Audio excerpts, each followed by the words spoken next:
So let us continue with our third chapter in chemistry, which is metals and nonmetals. So far we have learned about the reactions of metals and nonmetals, how they react with different compounds.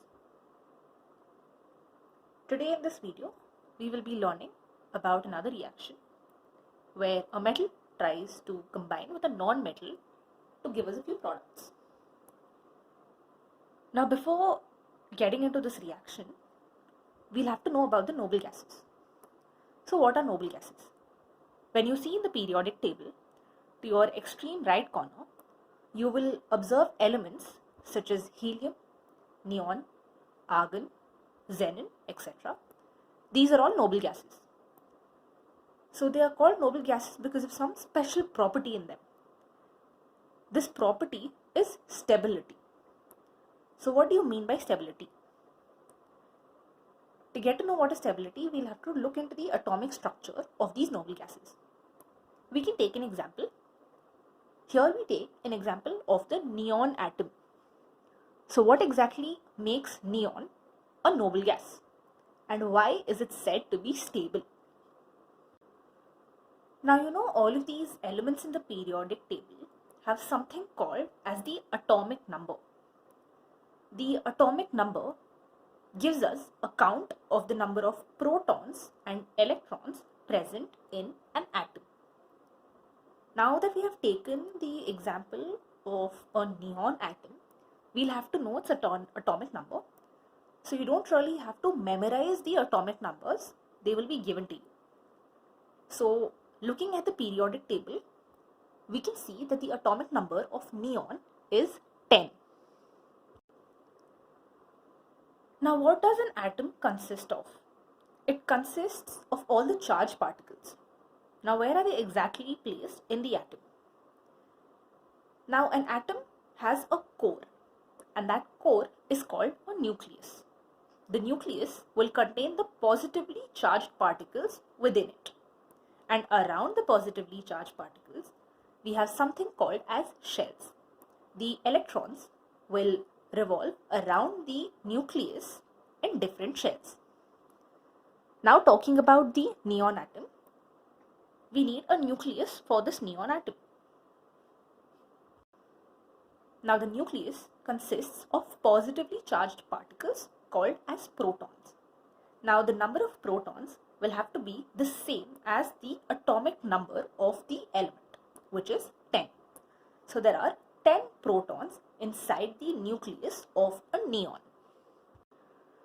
Now that we have placed 10 protons inside the nucleus of the neon atom, we'll also have to start placing the electrons in different shells. Remember, the number of protons will have to be equal to the number of electrons. So protons were 10, now electrons will also have to be 10. So let us start placing the electrons.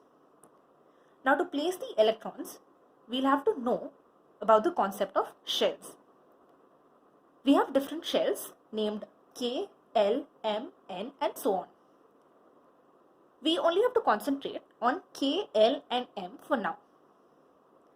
Now K has a maximum capacity of only 2 electrons, which means we can either place only 1 electron inside it or maximum 2 electrons.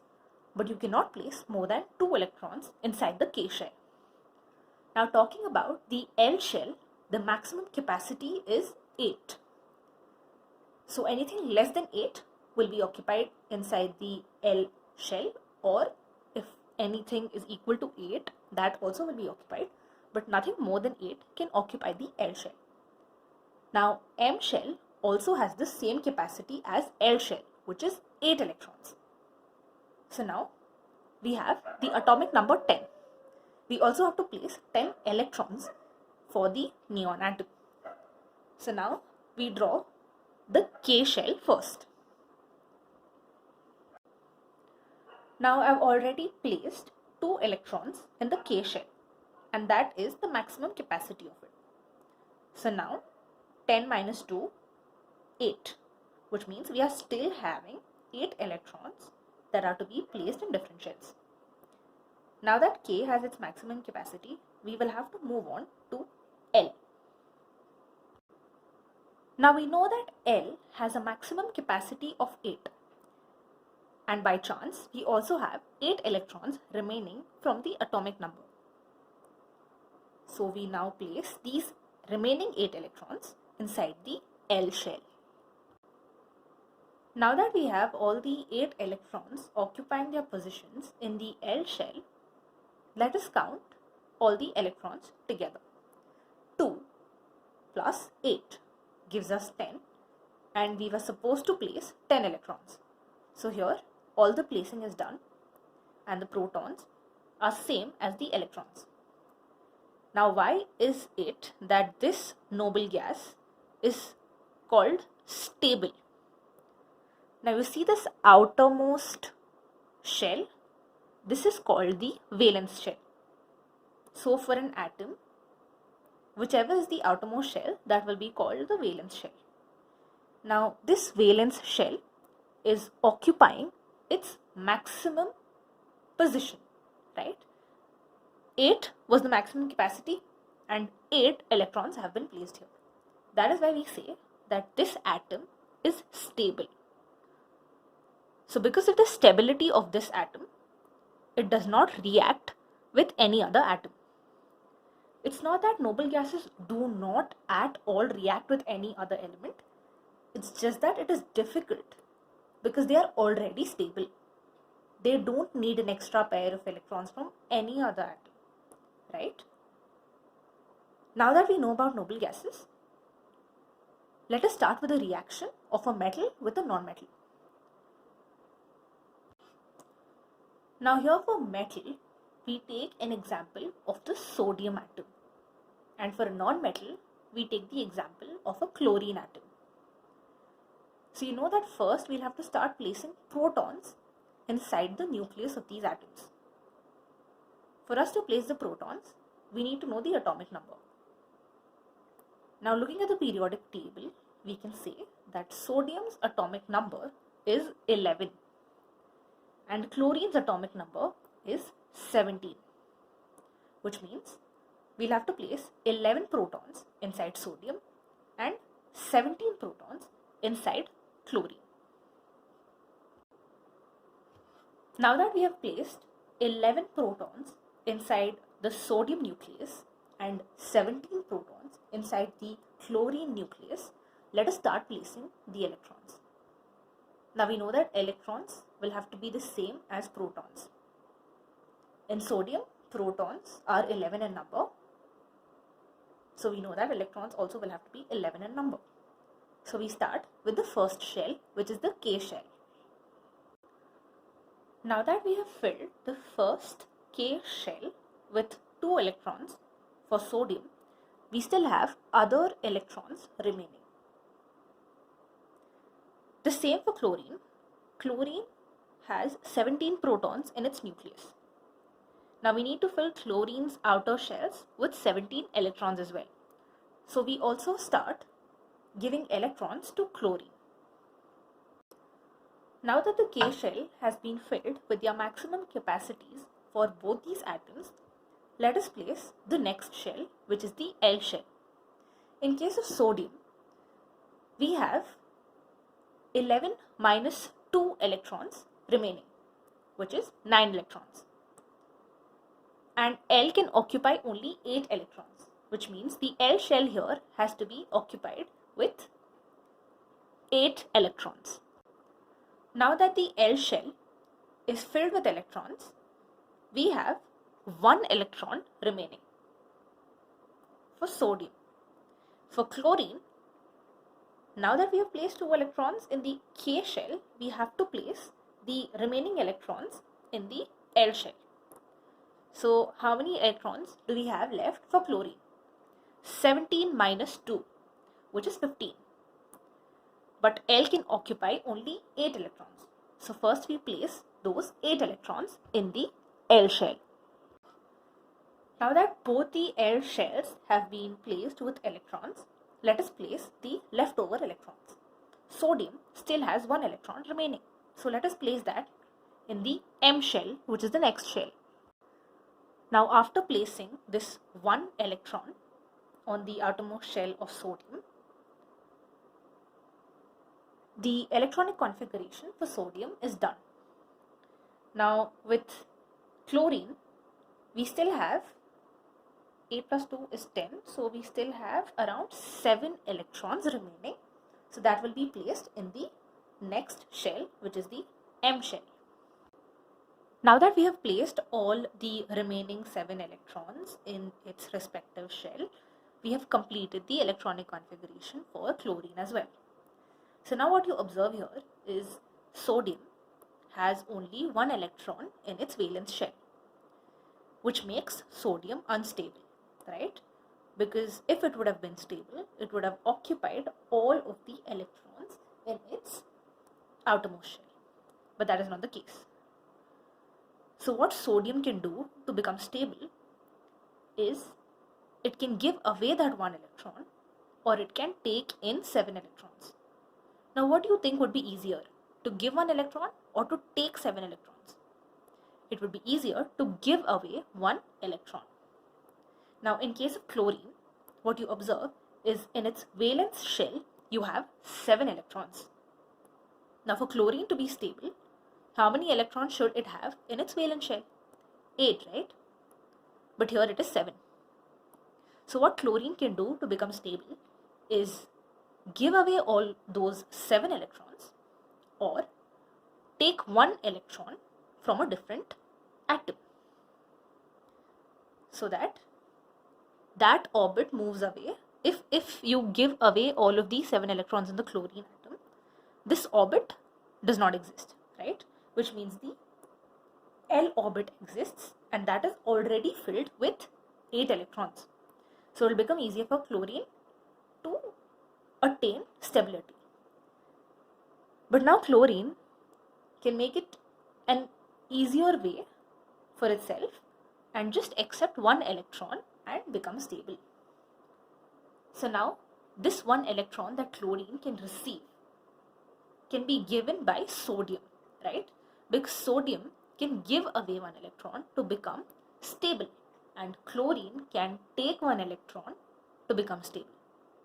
So both of them are becoming stable by just sodium giving away 1 electron. So that would be easier, right? Now let us see what happens if we give away 1 electron to chlorine. Now I have given away this valence electron to the chlorine's valence shell. Now that I have given away the electron, the number of protons will be unequal to the number of electrons, right?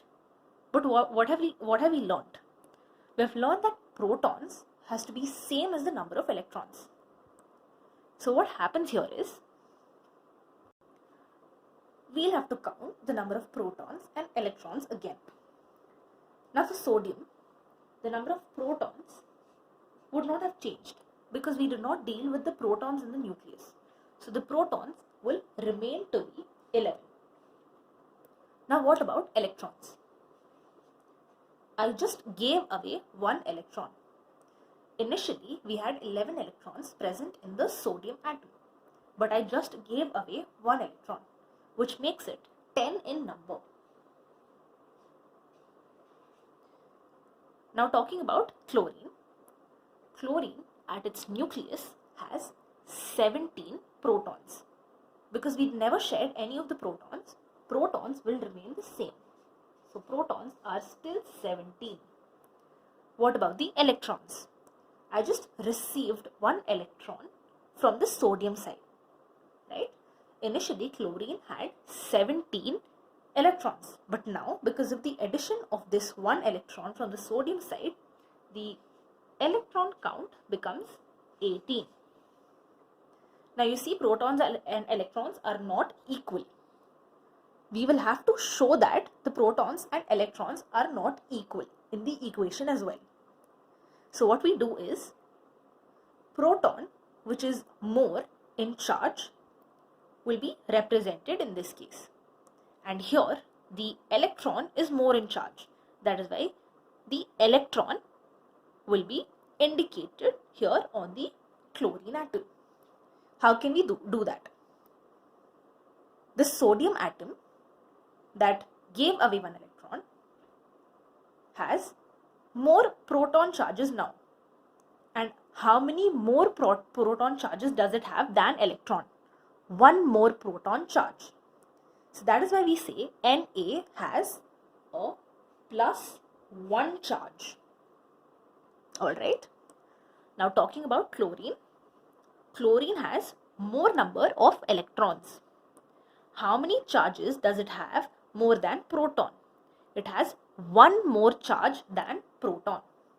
That is why we say that chlorine has a -1 charge. So we can represent this atomic structure of sodium as Na +1 as it gave away one electron, and chlorine as Cl -1 as it accepted one electron. Now you know that positive charge attracts a negative charge. Here Na, which is a metal, has a +1 charge, and Cl, which is a non-metal, has a -1 charge. Now these charges attract with each other to give us something called an ionic bond. It's called an ionic bond because ions are present in this case. It can also be called as electrovalent bond because the electrons that we are dealing with are called valent electrons or valence electrons. Because these are called valence electrons because they are present in the valence shell. Now that we know what is an ionic bond or what is an ionic compound, we can talk about its general properties. First, we talk about its physical nature. Ionic compounds are solids and they are also hard. These compounds are hard because of the force of attraction that is taking place between the positive and the negative charged ions. Now talking about their melting and boiling points, ionic compounds have very high boiling and melting points. This is because it requires a certain amount of energy to break the strong bond between them. Now talking about its solubility, these electrovalent compounds or ionic compounds are generally soluble in water, but they are insoluble in solvents like kerosene and petrol, etc. Then talking about its conduction of electricity, we know that ionic compounds are made up of charged particles. But when it is in its solid state, there is no conduction of electricity. But in a liquid state, what happens is these ionic compounds break down into their particular charged particles. Because of these ions in the solution, there is conduction of electricity. Now we talk about the occurrence of metals. The Earth's crust is the major source of metals. The elements or compounds which occur naturally in the Earth's crust are known as minerals.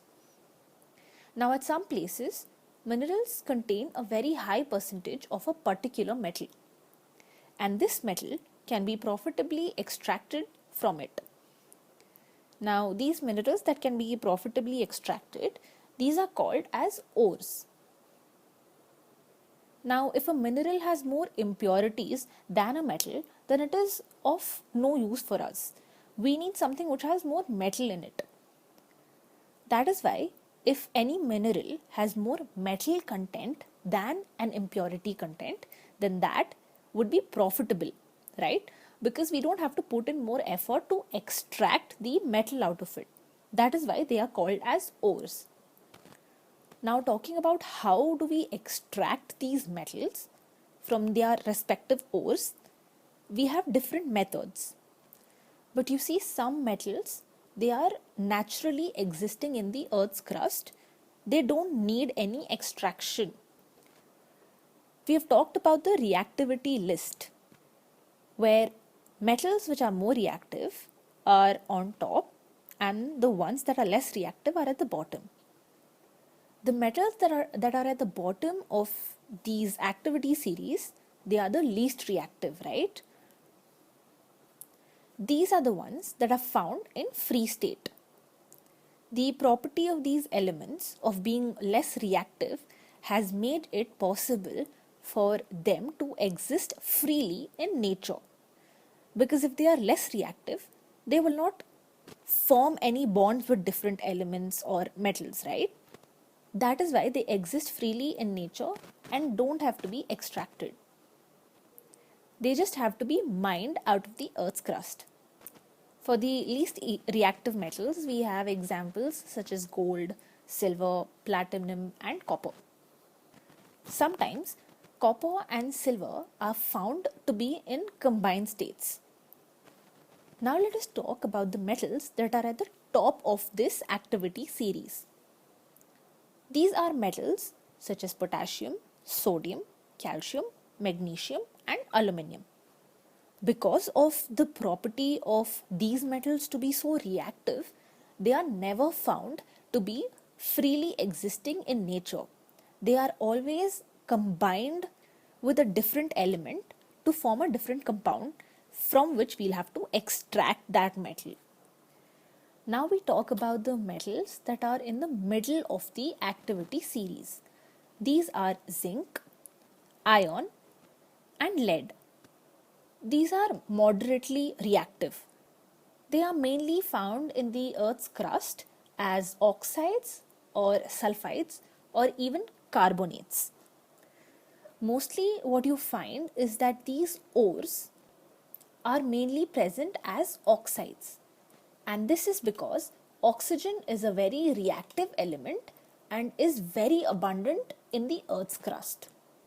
So depending upon the reactivity of these elements, we can group them into three categories. That is, metals that are highly reactive, metals that are medium reactive, and metals that are least reactive.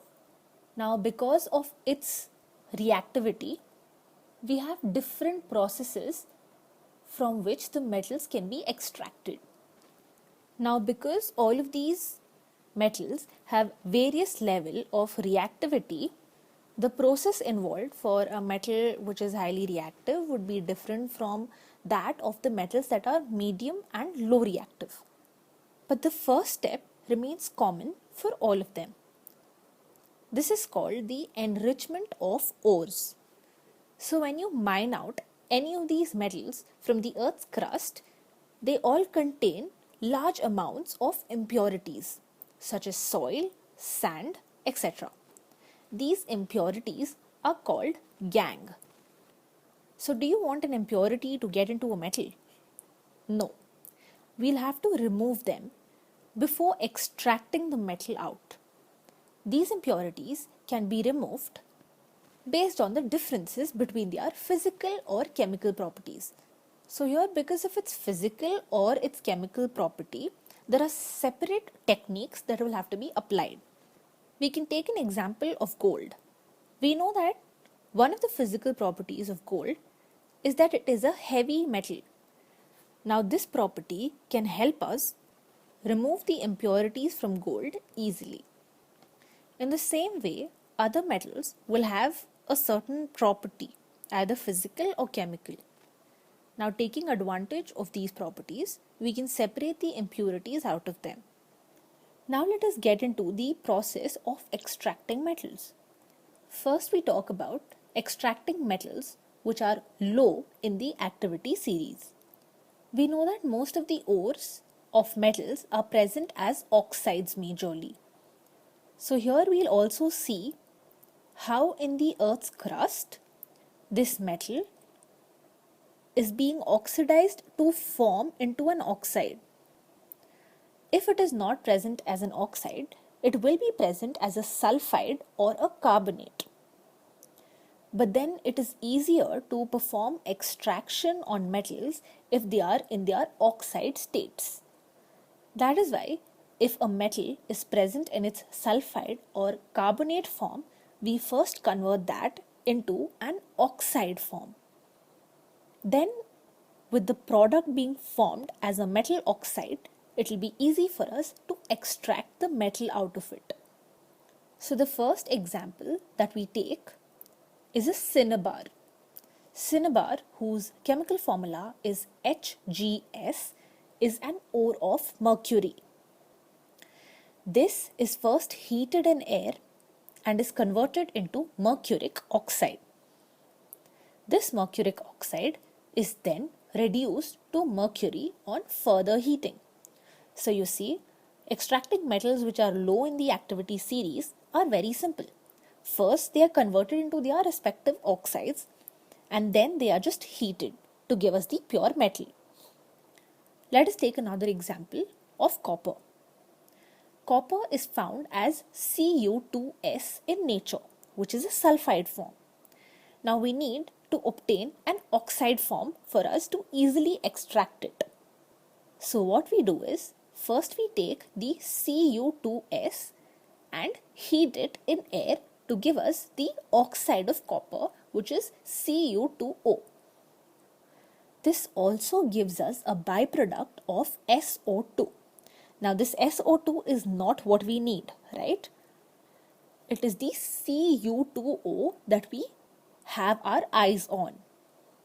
So we take this Cu2O, which is the copper oxide, and we try to remove the oxide from it.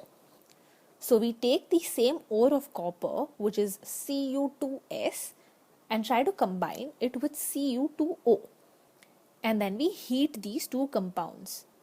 Now see what happens here. Copper separates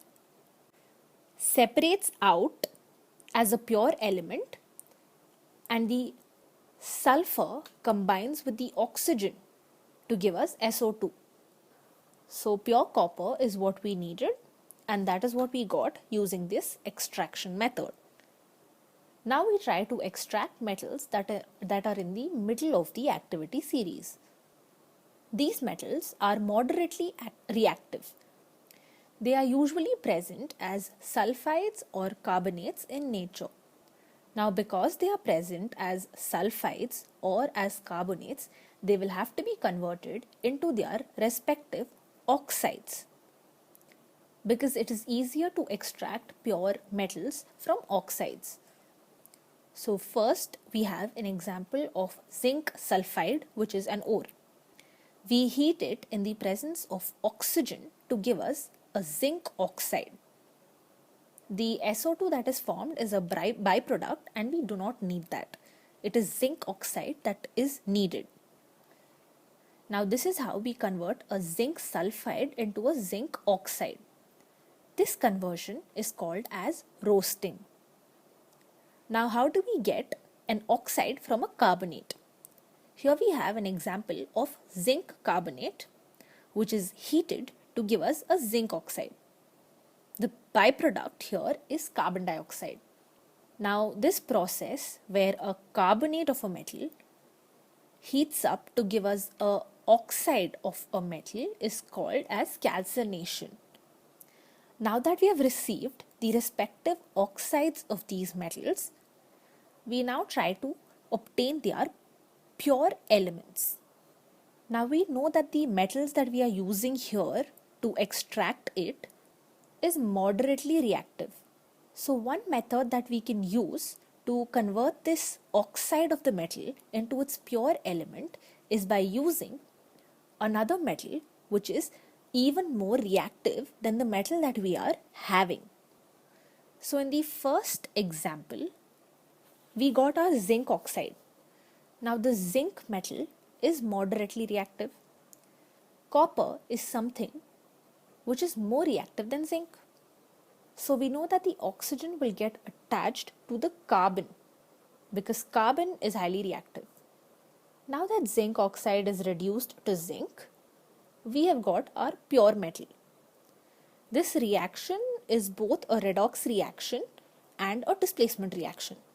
We just used a metal which is even more reactive than the metal that we are already using. This property helped us to get a pure metal. Now we talk about extracting metals that are at the top of the activity series. these metals are very reactive. We cannot just heat them to get their respective oxides or even their pure form. We'll have to use a different process to extract the metal out of its ore. This process is called electrolytic reduction. Now for this process, we take a beaker filled with the acidified metal sulfate solution. Just to take an example, here we can take the metal as copper. So here we have an acidified copper sulfate solution in the beaker. Now on the positive end of the battery, we have connected the ore of copper from which the copper has to be extracted. Now on the negative end, we have connected a pure copper, and these two rods are dipped into the solution. Now when electricity is passed through them, the copper ore will give out the Cu2 plus ion. Now this Cu2 plus ion enters into the solution. Now because of the solution being acidified, it makes it easy for the conduction of electricity through the solution. So the Cu2 plus that is obtained out of the rod of the copper ore now gets attracted to the negative end of the rod because the rod is connected to the negative charge of the battery.